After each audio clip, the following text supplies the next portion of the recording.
Cumprimentamos a todos com a paz do nosso Senhor e Salvador Jesus Cristo. Estamos iniciando mais uma EBD na TV. Eu sou o pastor Henrique, moro atualmente em Americana, São Paulo.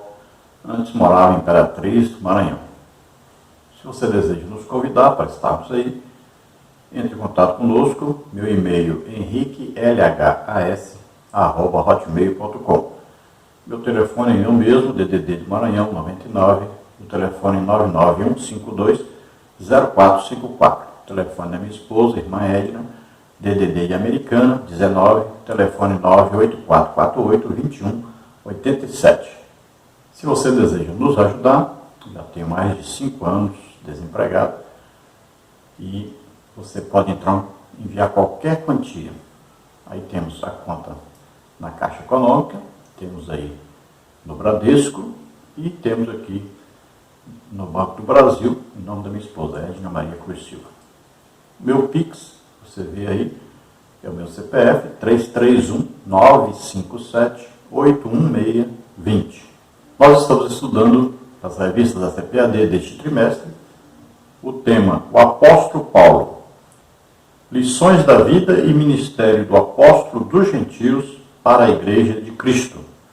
Comentarista da CPAD deste trimestre é o pastor Elianai Cabral. Hoje estaremos estudando a lição de número 4, que tem como título Paulo, a vocação para ser apóstolo. Então nós vamos ver que Paulo foi vocacionado, escolhido, chamado por Deus e com uma missão que ele realizaria para Deus. Ou seja, ele tinha um ministério programado para a sua vida. Ele já tinha uma função dentro do reino de Deus. Todos nós, quando aceitamos a Jesus como Salvador, como Senhor, nós somos colocados pelo Espírito Santo no mesmo momento dentro do corpo de Cristo, a igreja. E cada membro desse corpo tem uma função. Todos têm uma função. E é importante cada um tentar descobrir aí qual é a minha função dentro deste corpo.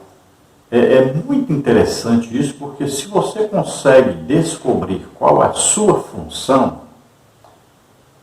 você vai ter muito mais facilidade em fazer aquilo que Deus deseja que você faça. Tenha certeza, cada um tem a sua função. Então, cada um é um membro desse corpo. E cada um tem importância. O apóstolo Paulo mesmo disse, olha, todos nós somos membros do corpo de Cristo e todos temos a importância devida dentro desse corpo. E ele ainda diz que tem membro que a gente trata de uma maneira mais especial do que outro. Porque existe membro que a gente tem, por exemplo, que se cobrir. Olha só. E já outros não têm tanta necessidade. Então veja, tem a função, mas também existe aí uma maneira dentro desse corpo de cada um exercer essa vocação que Deus lhe deu. Então, antes mesmo de nascermos, nós temos já um plano de Deus para nós. Agora, nós podemos entrar nesse plano, nos submeter a esse plano, ou não. Deus não vai nos obrigar. Então, o que aconteceu? Paulo é chamado e Deus tem um plano para ele. Quando ele fica sabendo desse plano, então o que ele faz? Ele se submete. Olha, veja bem, quando Paulo viajava, o profeta Ágabo e vários outros profetas avisaram para ele, olha, você vai ser preso, vai apanhar, vai sofrer muito por causa do Evangelho. E ele disse, eu estou pronto até a morrer. Então veja só, ele diz, eu me gastarei, me deixarei gastar por vossas almas. Então o apóstolo Paulo sabia qual era o plano de Deus para ele, sabia que ele ia morrer seguindo esse plano, sabia. Mas ele se acovardou, ele deixou, ele saiu desse plano? Não. A maioria das pessoas, elas se acovardam quando vem a perseguição, quando vem falta de dinheiro, quando vem aí as inimizades, as críticas. Então, abandonam o plano que Deus tem para ele. Veja bem que não é fácil. Existe um plano de Deus para nós. Agora, não quer dizer que este seja o nosso plano. Não quer dizer que esse plano seja o plano da sua esposa, dos seus filhos, da sua família, dos seus amigos, dos seus patrões. É complicado um pouco isso, né? Porque a pessoa tem que decidir. Eu vou me enquadrar, vou me submeter ao plano de Deus, ou eu vou viver uma vida como as outras pessoas, uma vida normal como as outras pessoas. Então cada um tem que tomar essa decisão. E é uma decisão de coragem, uma decisão de fé, uma decisão sabendo que todo aquele que está dentro do plano perfeito de Deus vai passar por sofrimento, por angústia, por perseguição, por aflição. E Paulo avisa isso, porque ele passou por isso, ele tinha experiência disso, então ele avisava, pode ver que ele disse para Timóteo isso. E nós vamos encontrar nos relatos de Paulo os sofrimentos pelos quais ele passou durante o seu ministério. E as suas advertências, seus conselhos, tudo isso ele vendo aí o que ele mesmo passava. Então, a experiência que ele tinha em servir a Deus. Então, ele passou isso escrito para que nós pudéssemos aprender e saber sobre isso. Então, muitas vezes, Paulo sofria para que os outros estivessem bem. Muitas vezes ele passava necessidade para que os outros estivessem bem. Então ele aprendeu com Jesus, né?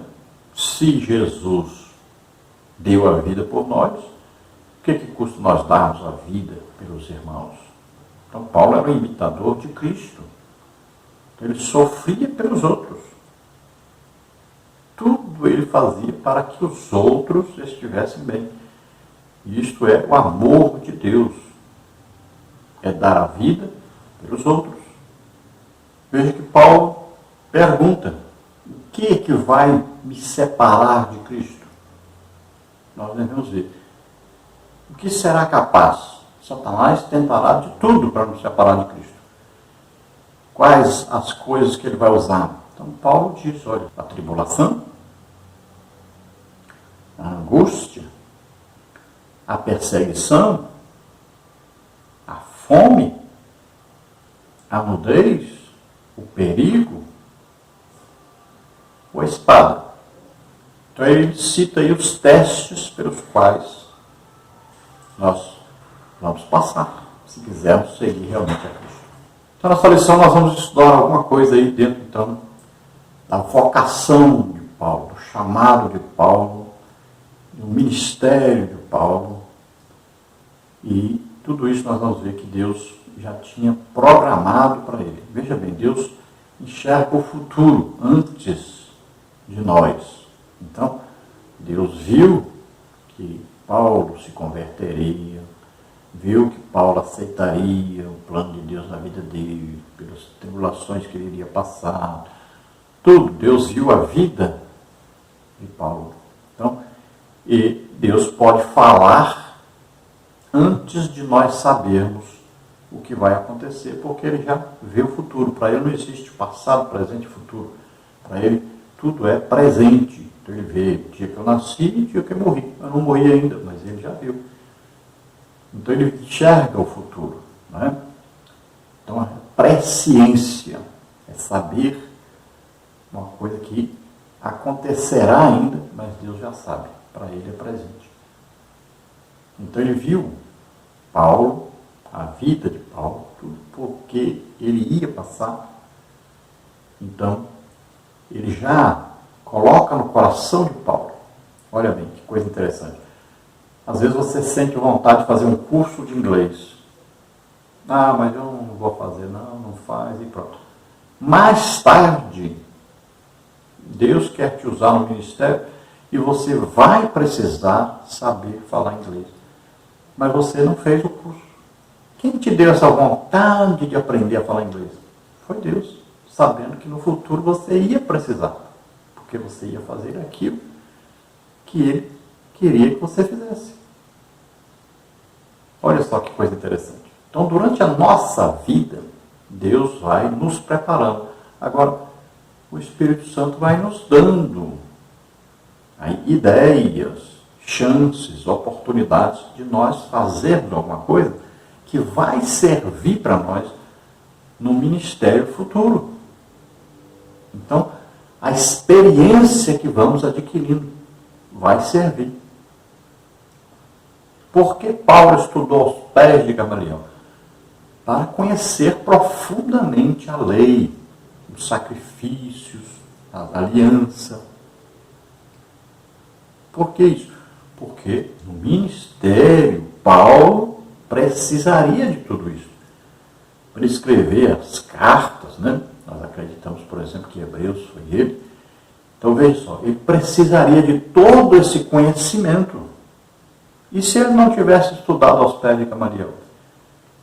Deus agora ia querer que ele fosse usado e ele ia ter que estudar tudo isso, aprender tudo isso, para ele poder escrever.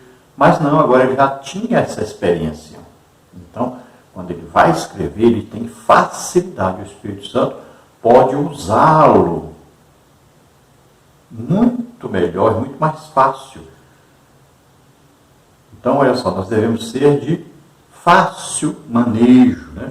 O Espírito Santo vai nos conduzindo para onde Ele quer, mas nós devemos aprender, devemos estudar a palavra de Deus, devemos ser homens de oração, de jejum, termos uma experiência com Deus, ouvirmos Deus falar conosco. Então, quanto mais nós nos entregamos, mais Ele pode nos usar. Quanto mais nós temos experiência, olha, na evangelização, na pregação, no ensino, na oração, no jejum, quanto mais experiência nisso, mais facilmente o Espírito Santo pode nos usar. Então, aproveite as oportunidades que surgem em qualquer área do seu trabalho, né, estudar uma língua de outro país, estudar uma profissão, ter uma boa profissão. Tudo isso no futuro vai servir. Tudo isso Deus vai usar para que você tenha um excelente ministério.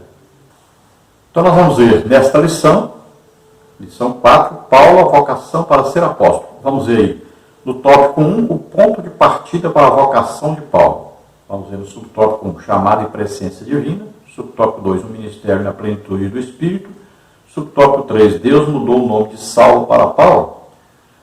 No tópico 2, nós temos uma vocação efetivada pelo Cristo ressurreto. Subtópico 1, Saulo viu o esplendor glorioso do Cristo ressurreto. Atos 9, 3 a 6. Subtópico 2, uma vocação inevitável para o apostolado entre os gentios.